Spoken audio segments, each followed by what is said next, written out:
So, coming from OpenAI, we're going to go over a piece of news where I'm not actually going to be that snarky. Introducing the OpenAI Partner Network. So I think this could be a very interesting pivot point in the world of artificial intelligence for a lot of these companies.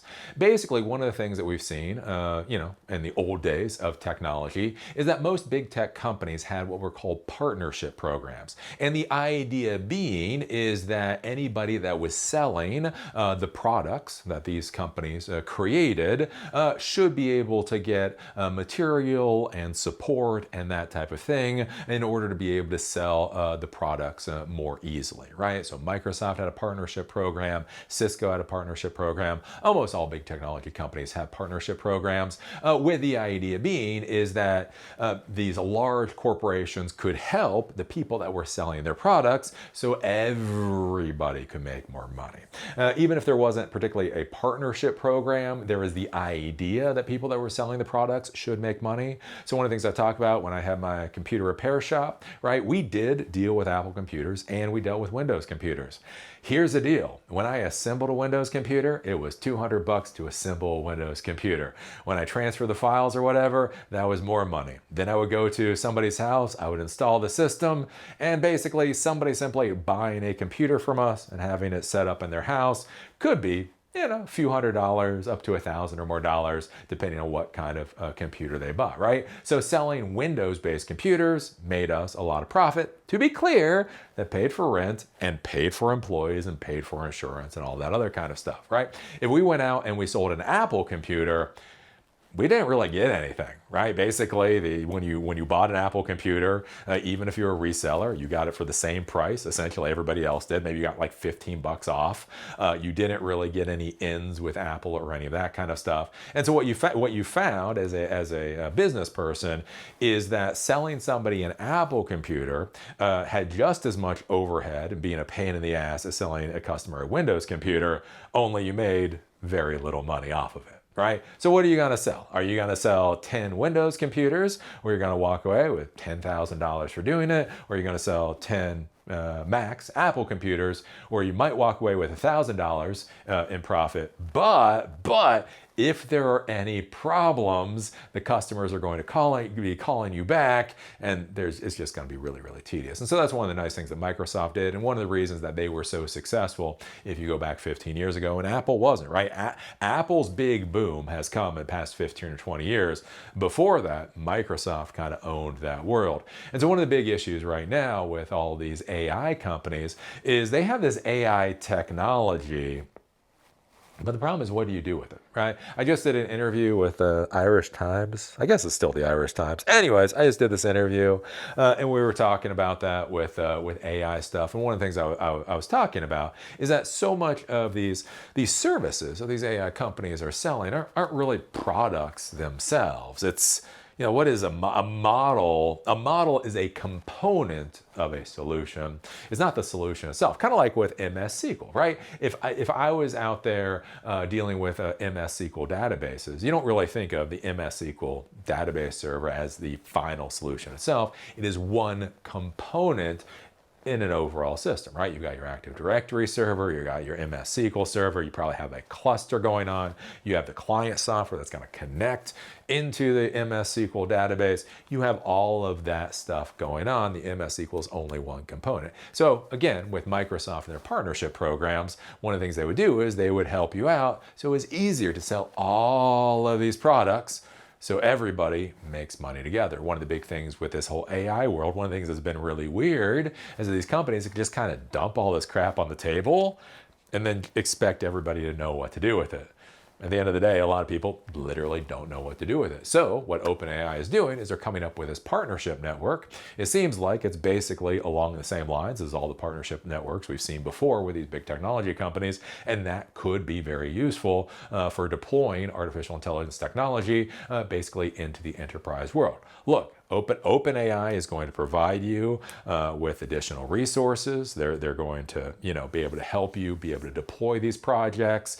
All of that kind of stuff could be very valuable. If we take a look at this, again, this is coming from OpenAI itself. The limiting factor for seeing value from AI in the enterprise is no longer model capabilities. I don't really think it was ever, right? The value for AI in the enterprise, I don't think the barrier was ever the capabilities. It was knowing what the hell to do with it.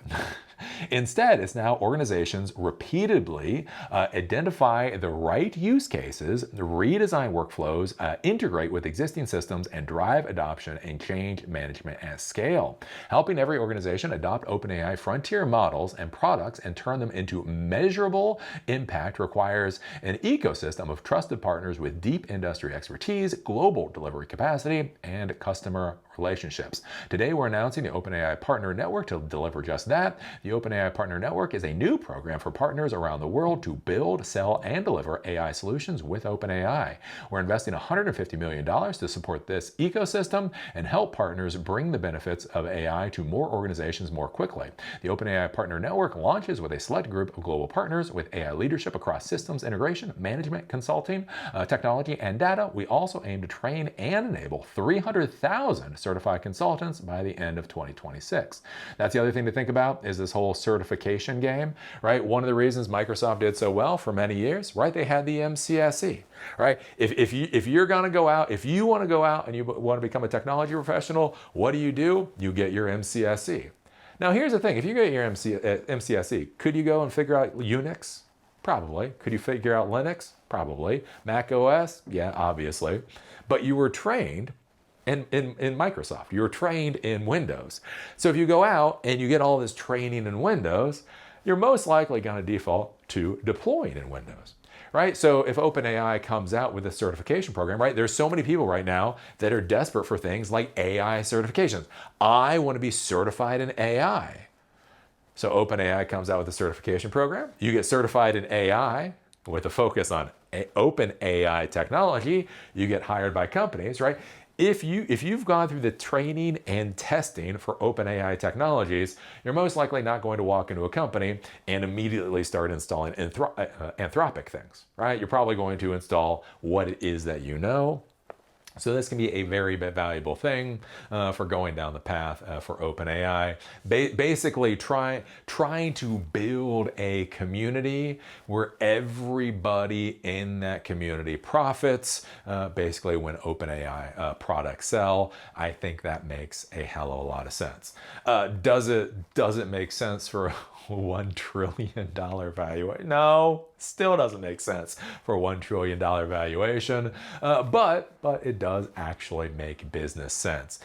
We're probably going to start seeing more things like this. OpenAI has filed their S1 filing for the SEC, so theoretically they can IPO at some point in time.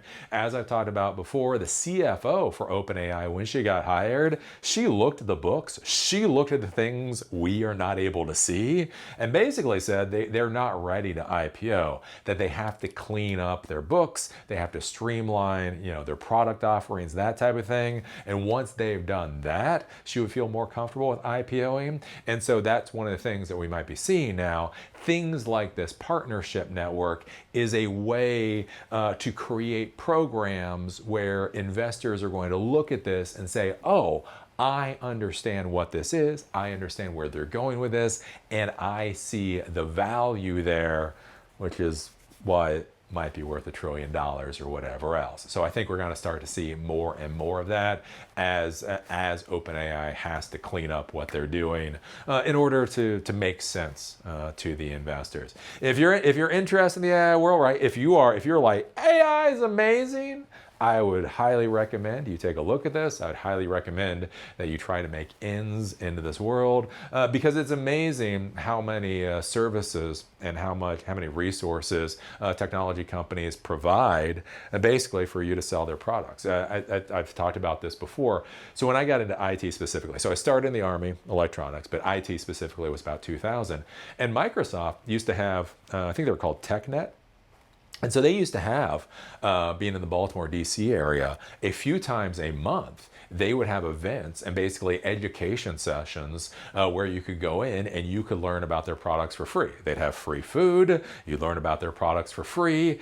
Basically, the idea being is they wanted to train technology professionals on their particular products. That was how I got my first consulting gig. Literally, I went to one of these things. Somebody I knew was there. I didn't really realize that they owned their own consulting company. They were like, wow, I see you're out. I see you're learning things. I'd be interested in hiring you for some work. And that was how I got my first consulting gig way back when, I think about 2000, right? Beyond that, like Microsoft used to have, it's called the Action Pack subscription. So for about $400 a month, they would give you, or $400 a year, they would give you licenses for everything that was required to run a small business. So you got Active Directory server and web server. You got all of their server products, you got all of their Office products, you got all of these products, basically 10 licenses for each one of those products, again, for a small business. And that cost you $400 a year and allowed you to use that commercially in your business. Why? Because if you're a technology company, they want you to be very used to using their products so that when you go out to the client, you've already dealt with this problem before, right? Those are the kinds of things that you get with these partnership programs. I don't really know where OpenAI is specifically going with theirs, but it makes a lot of sense, right? You know, Sam Altman can be a completely horrible person who has done completely horrible things to his sister, but, you know, this particular program, actually, this might be something that's very interesting for you to take a look at if you care about the whole AI world. So anyways, what do you think about the OpenAI partnership program? Put your thoughts down below. If you like these episodes and you want them on Spotify or on Apple Podcasts, there is a link down below. Also, if you want to follow me on LinkedIn, there's a link down there too. With that, see y'all later.